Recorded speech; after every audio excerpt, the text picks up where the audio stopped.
Assalamualaikum warahmatullahi wabarakatuh.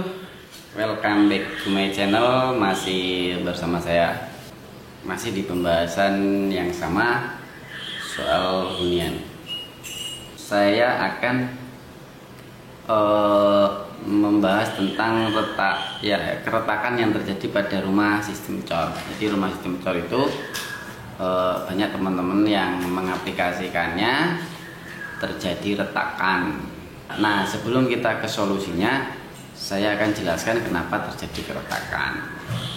Jadi begini, seperti yang sudah saya upload di video saya, bagaimana saya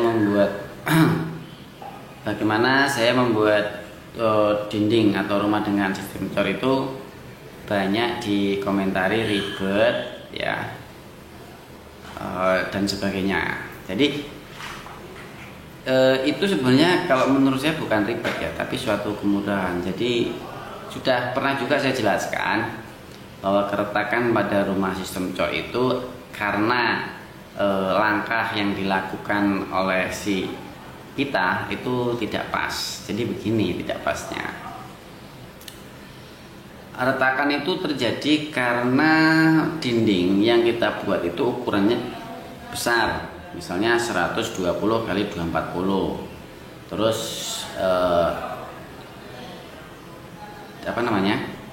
mungkin panjangnya 3 meter atau lebih. Nah, itu biasanya bisa terjadi keretakan apabila ya dalam jangka atau dalam jarak standarnya itu 4 meter itu harus ada slope, itu tidak ada slope atau ada tiang. Atau begini, ada tiang pun bisa terjadi keretakan apabila waktu pengecoran tiangnya itu tidak pas. Seperti halnya pernah ada yang berkomentar atau mengasih saran, kenapa untuk cor tiangnya tidak dilakukan secara langsung, atau malah justru sudah ada yang melakukannya dicor secara langsung. Nah, itu sebuah kesalahan yang fatal berakibat pada dinding. Saya tidak menjelaskan realnya pada video karena saya tidak mau memberi pembelajaran yang kepada kita semua itu yang tanpa didasari dengan penelitian atau pembelajaran yang benar-benar sungguh-sungguh. Begitu melihat langsung praktek, jangan. Harus benar-benar mengerti bagaimana caranya dan bagaimana untuk menentukan tembok cor itu bisa benar-benar sesuai dengan apa yang diinginkan, tidak retak dan sebagainya. Itu. Jadi solusinya tuh begini, misal kita membuat dinding 120, terus kemudian panjangnya mungkin 3 meter lebih atau 3 meter lah, anggapnya satu kamar itu biasanya 3 meter atau 4 meter. Nah, saran saya itu kalau mau ngecor tiang itu tunggu waktunya. Tembok itu minimal paling cepat itu 5 hari atau seminggu, dan jangan keburu dicor tiangnya. Kalau keburu dicor tiangnya nanti, jadi begini, antara temboknya dan tiangnya itu kan berbeda adukan ya, atau berbeda komponen adukannya itu berbeda, maka kekuatannya pun akan berbeda. Nah, yang terjadi adalah tarik menarik. Jadi gini, tembok itu sendiri mengalami penyusutan karena kering yang menyusut sehingga dia jadi menarik diri sehingga dia bisa menjadi patah retak, karena nggak mungkin dia melakukan penguaian atau molor biasanya itu kan nggak mungkin dia, jadi ringnya retak. Nah, itulah yang terjadi keretakan dinding cor. Sepele kan? Nah, jadi sarannya dinding cor itu tiang dilakukan belakang atau duluan, yang bisa hanya itu dua macam itu. Jadi mau belakangan atau mau duluan. Kalau berbarengan nggak bisa, pasti terjadi keretakan, sudah dipastikan terjadi keretakan. Nah, yang bagus itu begini, setiap 2,40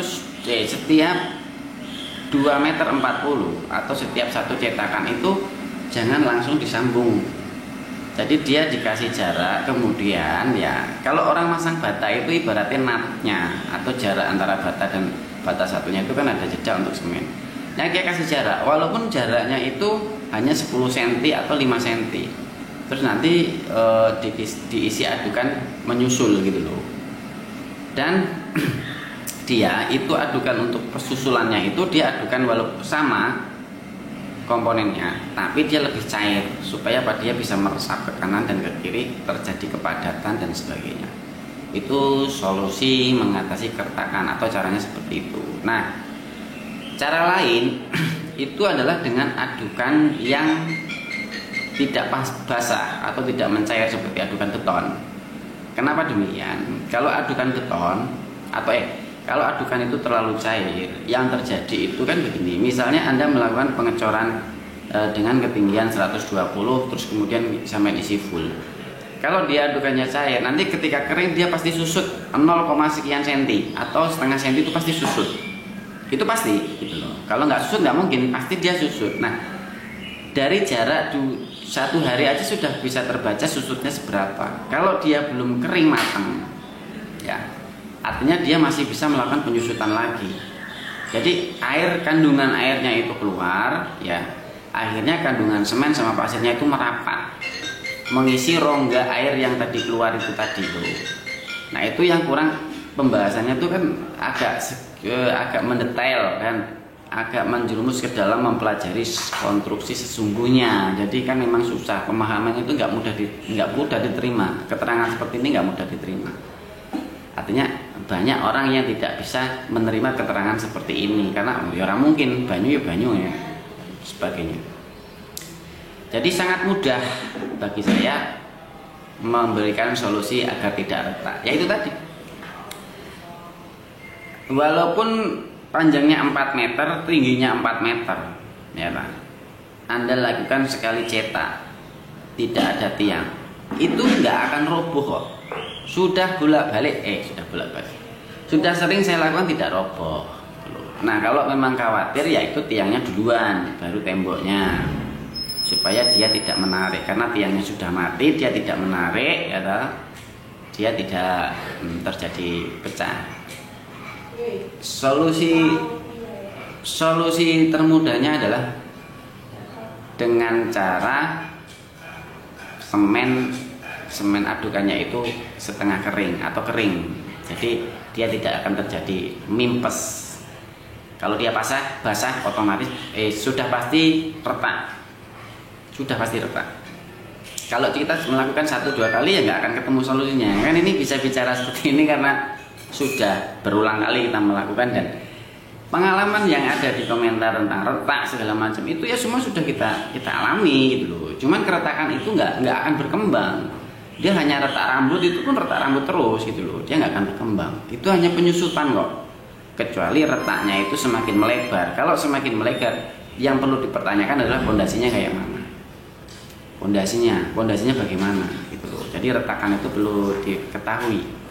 Akibat dari apa gitu loh. Dari yang jelas, yang pasti terjadi adalah keretakan itu terjadi dari penyusutan semen dan pasir itu sehingga menjadi keretakan.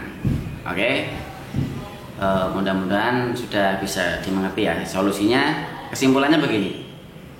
Kesimpulannya untuk mengatasi solusi retak itu, 1, membuat dindingnya